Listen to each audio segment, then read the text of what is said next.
সাধারণ মানুষের পাশে থেকে তাদের জীবনমান উন্নয়নই বিএনপির মূল লক্ষ্য উদ্দেশ্য বলে জানিয়েছেন দলটির ক্রীড়া বিষয়ক সম্পাদক ও মহানগর উত্তর বিএনপির আহ্বায়ক আমিনুল হক।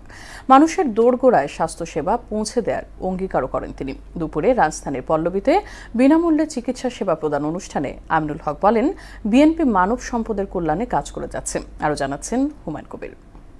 গরিব মানুষ, আমরা তত টাকা পয়সা দিয়ে চিকিৎসা করতে পারি, এই জন্য আমরা এখানে আসছি। গরিব অসহায়দের চিকিৎসা সেবার কথা চিন্তা করে ঢাকা ১৬ আসনের রূপনগর ও পল্লবী থানার বিভিন্ন ওয়ার্ডে গত ৩ মাস ধরে বিশেষজ্ঞ চিকিৎসকদের তত্ত্বাবধানে নাক, কান, গলা, চক্ষু, গাইনি, শিশু, ডেন্টাল ও চর্মরোগীদের জন্য প্রতি শনিবার বিনামূল্যে চিকিৎসা সেবা দিয়ে যাচ্ছেন ঢাকা মহানগর উত্তর বিএনপির আহ্বায়ক আমিনুল হক। বিনামূল্যে চিকিৎসা পেয়ে সন্তুষ্টি জানান সেবা প্রার্থীরা। এটা তো অনেক ভালো হয়েছে, কারণ অসহায় মানুষের জন্য এটা খুবই প্রয়োজনীয়। না, আমরাই পারি না ওষুধ কিনে খাইতে, ডাক্তার দেখাইতে গেলে অনেক ভিজিট দিতে হয়। আমরা আল্লাহ রহমত করে আমরা আমিনুল ভাইরে ভোট দেব। পল্লবী থানা যুবদলের আহ্বায়ক হাজী নূর সালামের সভাপতিত্বে ঢাকা মহানগর উত্তর ৬ নম্বর ওয়ার্ডে বিনামূল্যে চিকিৎসা সেবা কার্যক্রমের উদ্বোধন করেন ঢাকা মহানগর উত্তর বিএনপির আহ্বায়ক আমিনুল হক।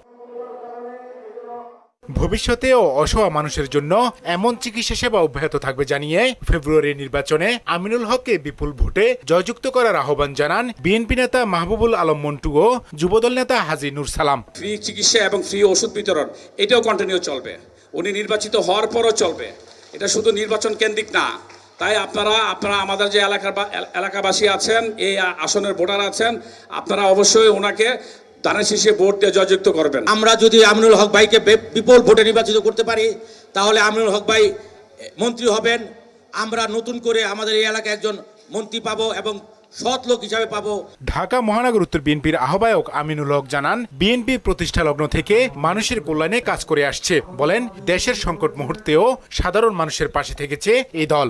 গত ১৭ বছরেও বাংলাদেশের যখন কোনো ক্রান্তিকাল, কোনো দুর্যোগ মুহূর্ত আমাদের সামনে উপস্থিত হয়েছে, আমরা কিন্তু আমাদের মাননীয় ভারপ্রাপ্ত চেয়ারম্যান জনাব তারেক রহমানের নির্দেশনায় আমরা কিন্তু সেই দুর্যোগ মুহূর্তগুলো সেই অসহায় মানুষের পাশে গিয়ে দাঁড়িয়েছি। বিএনপি ক্ষমতায় গেলে শিক্ষা, স্বাস্থ্য খাত ঢেলে সাজানোর পাশাপাশি ব্যাপক কর্মসংস্থানের ব্যবস্থা করা হবে বলেও জানান তিনি। বাংলাদেশের শিক্ষা ব্যবস্থাকে নতুন করে ঢেলে সাজাতে চাই।